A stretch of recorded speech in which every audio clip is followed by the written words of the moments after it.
Pessoal, boa tarde a todos. Meu nome é Fabrício, trabalho como engenheiro de estudos elétricos no Operador Nacional do Sistema Elétrico.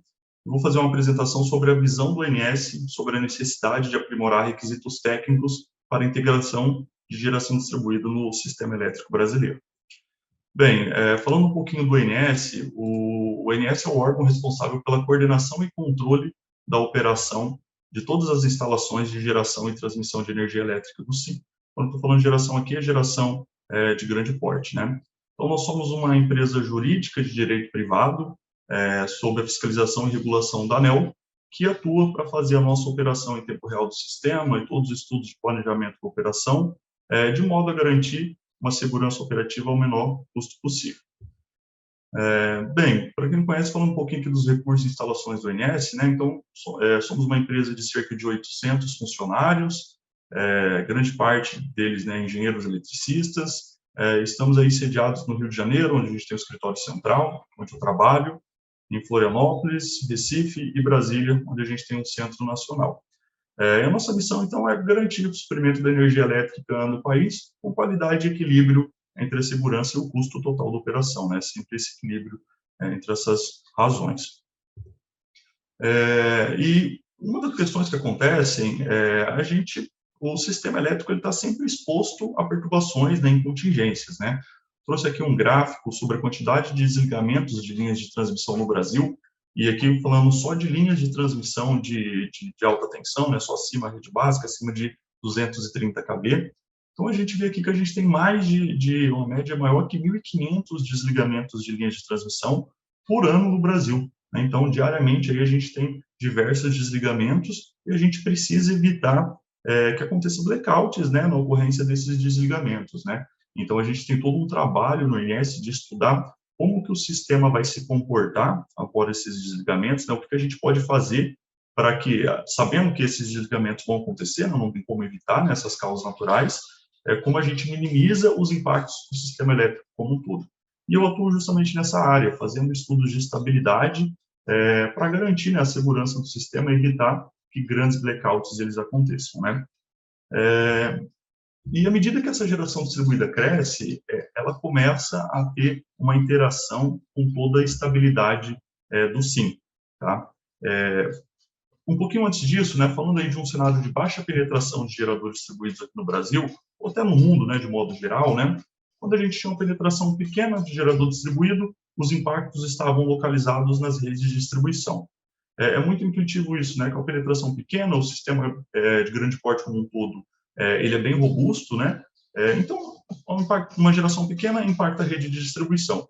Por isso, todas as normas, né, as normas internacionais lá do início dos anos 2000, década de início de 2010, elas foram pensadas para prever, para mitigar e reduzir esses impactos, né? Então, muitos falavam assim no impacto no perfil de tensão dos alimentadores, carregamento, redução de perdas, problemas de qualidade de energia elétrica na distribuição, toda a questão do ilhamento não intencional e os impactos nas proteções das redes de distribuição, mas isso é um cenário passado. A penetração de geração distribuída segue crescente, né, não só no Brasil, no mundo, aí esses impactos eles começam a acontecer também no sistema de transmissão. Eu diria que hoje a gente está vivendo esse cenário no Brasil, né, uma penetração moderada de geradores distribuídos, já saindo dessa penetração, porque esse crescimento está muito alto, né? Mas fato é, então, que nesse cenário, a geração distribuída ela começa a impactar o sistema de transmissão. Então, a gente aí pode ter impactos associados à desconexão em cascata de geradores distribuídos, eles naturalmente vão provocar uma redução de inércia nos níveis de curto-circuito do sistema, porque a gente vai poder operar o sistema com menos usinas de grande porte conectadas, haja vista que a geração distribuída está alimentando parte da carga, né? Outros problemas que começam a acontecer, né? Muitos falam daquela curva do pato, o impacto da geração distribuída na carga, né, do país como um todo. Isso demanda aí um redimensionamento da reserva girante do sistema, para quando essa geração distribuída ela estiver deixando de injetar potência, né, outras usinas, outros equipamentos entrem em operação para suprir esse déficit, né? Então, a gente está nesse cenário que a geração distribuída já impacta não só mais distribuição, mas também a transmissão. Mas a gente sabe que a geração distribuída não vai parar por aí, ela vai crescer cada vez mais. Então, quando a gente chegar num nível de elevada penetração, né, a gente diz aqui talvez 2024, mas claro que é uma data aí um pouco didática, a gente vai precisar olhar a geração distribuída e lidar com a geração distribuída de um jeito totalmente diferente, né? A gente começa a falar aí de necessidade de serviços ancilares para transmissão e distribuição, necessidade de agregadores, uma maior interação entre o operador da transmissão, né, no caso do Brasil, o ANS, com os operadores da distribuição e os recursos energéticos distribuídos. Então, a gente vai precisar de uma mudança de paradigma de operação do setor elétrico como um todo, né? Esse tema aqui ele é muito atual, né, muito contemporâneo, mas a gente não vai entrar muito nele, a gente vai ficar um pouquinho mais no estágio do slide passado, né, com o impacto localizado, né, digamos assim, na distribuição e começando a acontecer na transmissão, e o que a gente precisa para fazer para chegar aqui nessa fase de elevada penetração de maneira segura, tá? Bem, mostrando aqui uma projeção de pé, né, acho que todo mundo conhece bem esse gráfico, a gente vai chegar aqui no final desse ano de 2022 com uma capacidade instalada só da micro e mini GD solar, muito provavelmente maior do que Itaipu binacional. Então, só esse gráfico dá para entender, olha, a micro e mini GD solar, ela somada, no efeito combinado de todo mundo delas, é maior do que as nossas principais grandes usinas, né?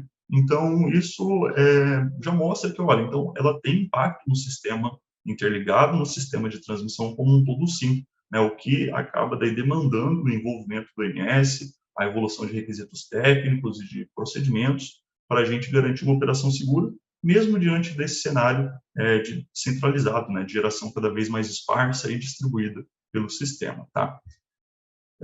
E dentre, né, um dos desafios associados à integração da geração distribuída está a questão da desconexão em cascata de geradores distribuídos.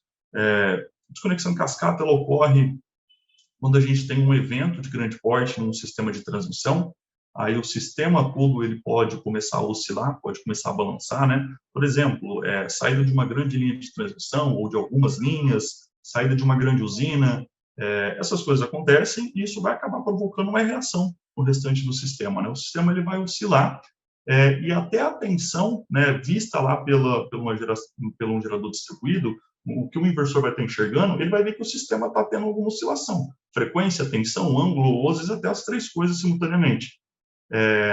E ele vai sentir aquela reação, se for um problema externo na transmissão, ele tem que continuar injetando sua potência, porque se ele se desconectar, ele começa a agravar um problema que já está acontecendo. E essa desconexão em cascata, então, ela é desconexão de centenas, milhares de geradores distribuídos espalhados no sistema, por causa de um problema que acontece na transmissão. Ou seja, é uma amplificação de um problema original. Essa questão já aconteceu, né? Começou o primeiro relato de grande porte lá na Itália, em 2003, então, ou seja, não é um tema atual, onde 3.400 megawatts de geradores distribuídos foram desconectados após o ilhamento do sistema italiano com o sistema da Europa. Isso foi acontecendo, acontece até hoje. Nos Estados Unidos, isso está acontecendo algumas vezes. No Reino Unido, aconteceu em 2019. E no Brasil, isso aconteceu em 2021, onde a gente começou, né, a tentar mapear e acompanhar esse número aqui para a gente conseguir no futuro tratar. Vale ressaltar aqui que esses 1.700 aqui, eu não estou falando só de micro e mini GD, estou falando de geração distribuída num aspecto mais amplo, né, da questão, ou seja, geração conectada na distribuição. Mas, na medida que essa micro e mini GD cresce, a gente tem que dar um foco, a gente tem que evitar que ela, né, quando a gente tiver um problema na transmissão, que ela vá fazer essa questão aí de desconexão em cascata e amplificar um problema, tá? Trazendo aqui um pouquinho desse evento do Reino Unido, né?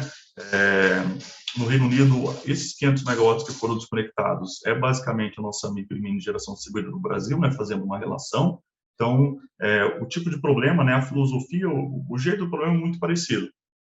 Começa a acontecer um problema de grande porte na transmissão, o sistema balança, geração distribuída confunde esse problema, sai, aumenta o problema, né? Nesse caso aqui, acabou levando aí a atuação do primeiro estágio de ERAC deles, né? Mais de 1 milhão de pessoas ficaram sem energia elétrica, tá? Então, assim, uma questão realmente complicada, que a gente tem que ficar atento, tá?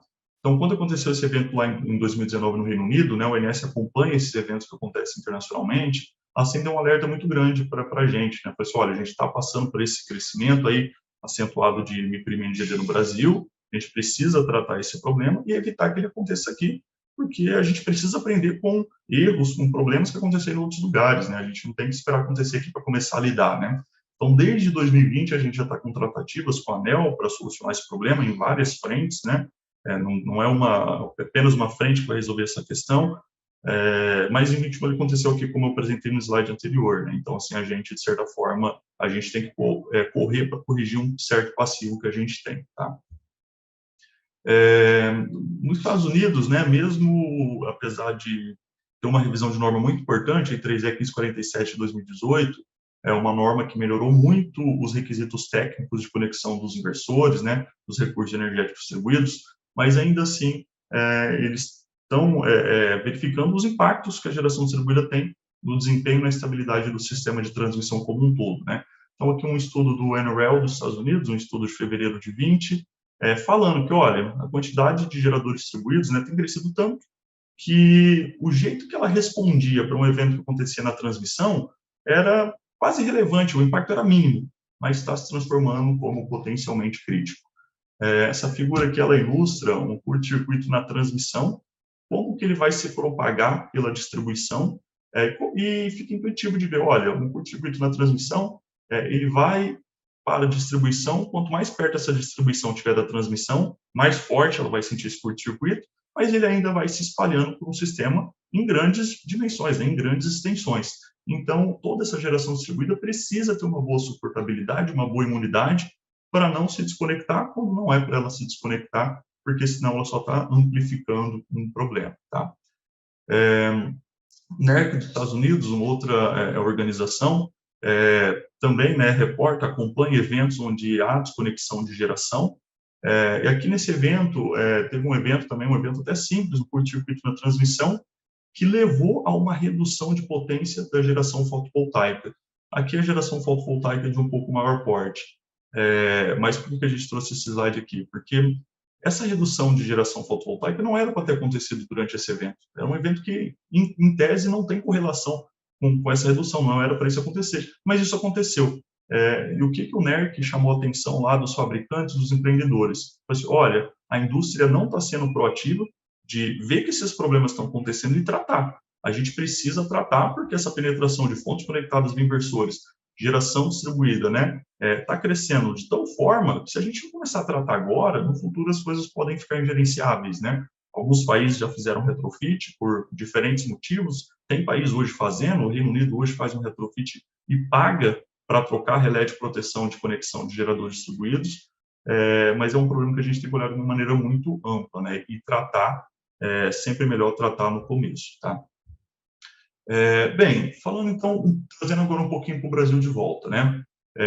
O nosso sistema interligado nacional é um sistema muito grande, basicamente só o estado de Roraima que ele não é interligado ao SIM.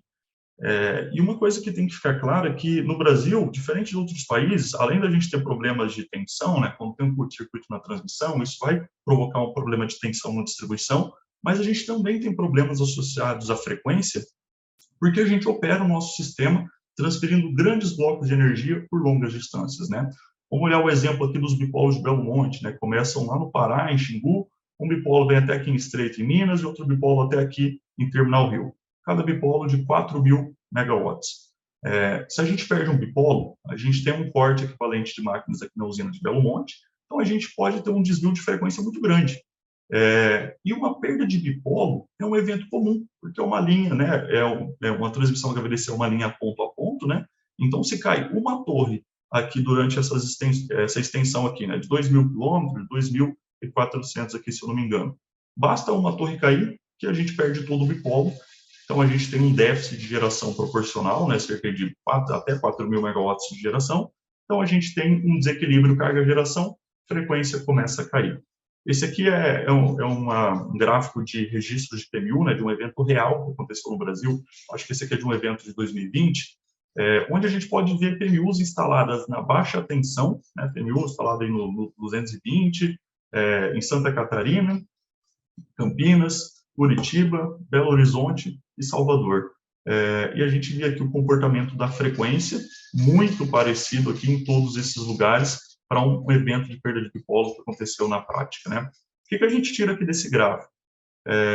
a frequência é uma grandeza sistêmica. Então, quando a gente tiver um problema de grandes proporções no Brasil, todas as regiões, independente se está na alta tensão, na baixa tensão, vão sentir esse problema.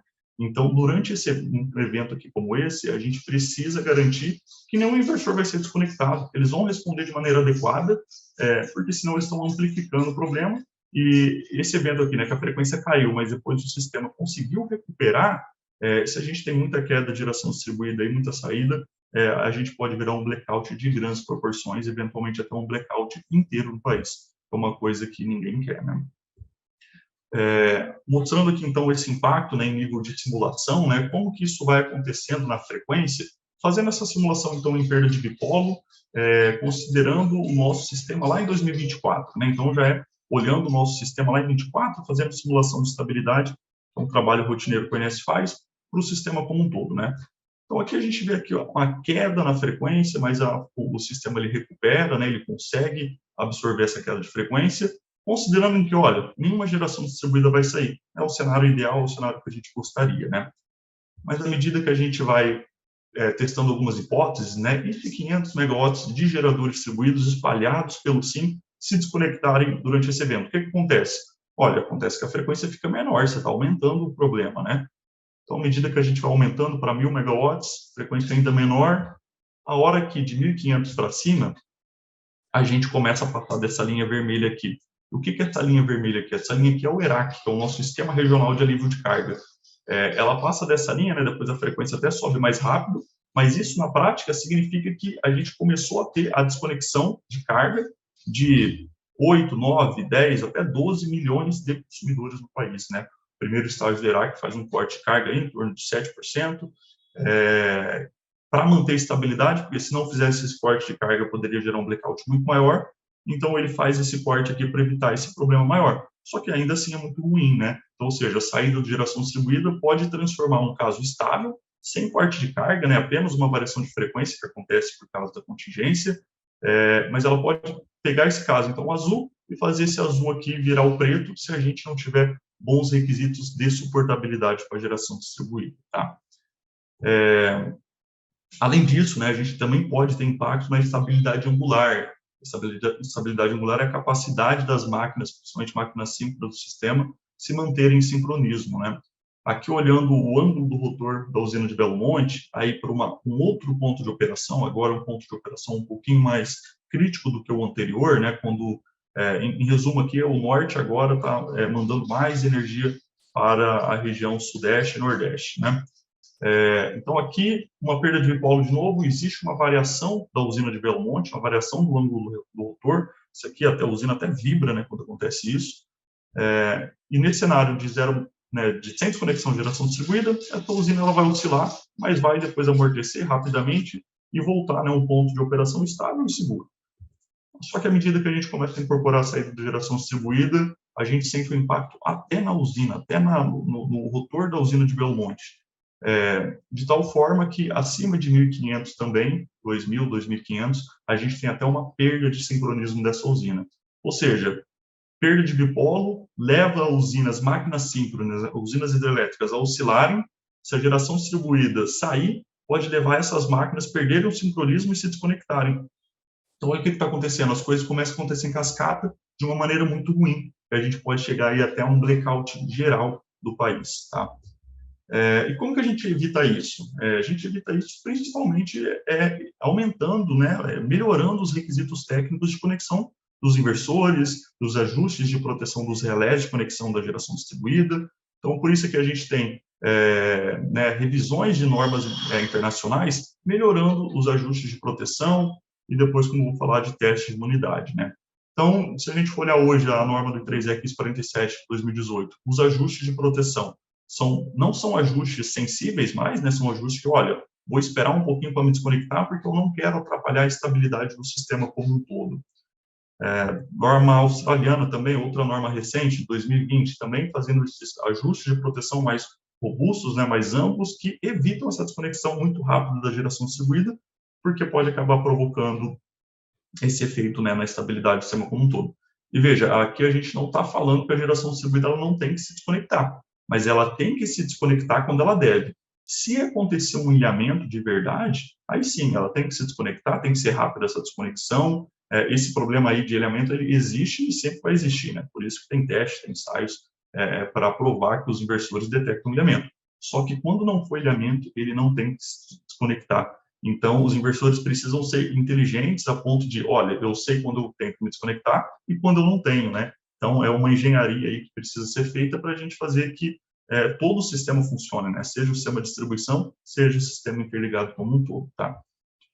E o que é muito importante, então? É muito importante os testes de imunidade de inversores, que são testes, né, para garantir que variações de tensão, frequência, taxa de variação de frequência, até variações angulares, né, eventos que podem acontecer por conta de defeitos na transmissão, não levem a essa desconexão em cascata de geradores distribuídos. Então, são testes que a gente ainda não tem na nossa ABNT 16150 atual, vamos passar a ter na nova ABNT, né? Mas são testes também que a gente conseguiu incorporar aí no novo regulamento do Inmetro, que foi aprovado em março desse ano. São testes exigidos já em Europa, Austrália, Nova Zelândia, Estados Unidos, é uma coisa comum, mas são extremamente importantes a gente trazer para cá também, a gente ter a certeza que os equipamentos que estão sendo comercializados aqui, eles possuem boa imunidade ou boa suportabilidade para variações dessas grandezas, para eles contribuírem de maneira positiva para a estabilidade do sistema como um todo, tá?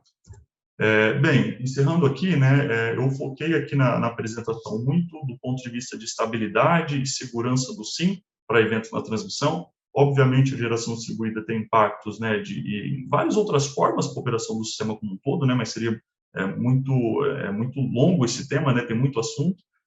Então, para a gente concluir aqui, né, garantir a estabilidade e segurança do SIM está ficando cada vez mais desafiador, né, apesar do nosso sistema ele é muito grande, por ele ser grande, ele fica exposto a desligamentos de linhas de transmissão, né, cada vez maiores, e essa conexão de fontes conectadas com inversores de geração distribuída impõe um desafio para a operação do sistema. Só que a gente tem a ciência, a gente tem a noção que essa é a tendência mundial, né, a transição energética, cada vez mais fontes renováveis, geração distribuída, essa é a tendência, e o que a gente precisa fazer é apoiar com estudos para a gente conseguir absorver da melhor forma possível essas fontes, né, e de maneira segura, de maneira barata para toda a sociedade, né. Então, né, dentro desses desafios, né, a desconexão em cascata ela é um grande desafio. A gente tem a oportunidade de aprender com eventos externos e o que a gente precisa fazer, então, principalmente, é garantir a segurança dos inversores. Os inversores que são comercializados, eles devem ser seguros, devem possuir boa imunidade e suportabilidade para eventos externos, tá? Então, né, dessa forma, toda regulamentação técnica associada à geração distribuída deve evoluir no Brasil, né? O próprio módulo 3 do PRODIST, o INS já está contribuindo para evoluir o módulo 3 do PRODIST, norma da BNT está em revisão, a próxima versão vai contemplar esses aspectos, então são questões extremamente importantes, né? Além disso, né, as próprias normas das distribuidoras precisam evoluir. Não adianta muito o inversor ter uma boa imunidade, ter um bom requisito, mas se depois a gente conecta esse inversor com um relé de proteção, com um ajuste que não está adequado, né? Então, aí o próprio relé vai levar a não permanência desse gerador diante de um evento externo, né? Então, assim, para reforçar, né, eu sei que eu falei mais de desafio do que de benefícios nessa apresentação, mas a gente precisa lidar com esses desafios e resolver esses desafios, porque tecnologicamente tem como resolver, é uma questão até mais de gestão agora, né? Esses desafios eles não impedem o crescimento da penetração de no SIM, mas evidencia a necessidade de adaptação e recomendação dos requisitos vigentes, né? Sobretudo para as proteções e controle dos inversores de interface à rede, né? Em síntese, então, é extremamente importante que todos os fabricantes se adaptem ao novo regulamento da Inmetro o mais breve possível e assim que disponível, na próxima revisão das normas da BNT, que elas também sejam postas em prática na maior brevidade possível, porque assim a gente vai estar garantindo, né, um crescimento sustentável e seguro da micro e mini geração distribuída no Brasil.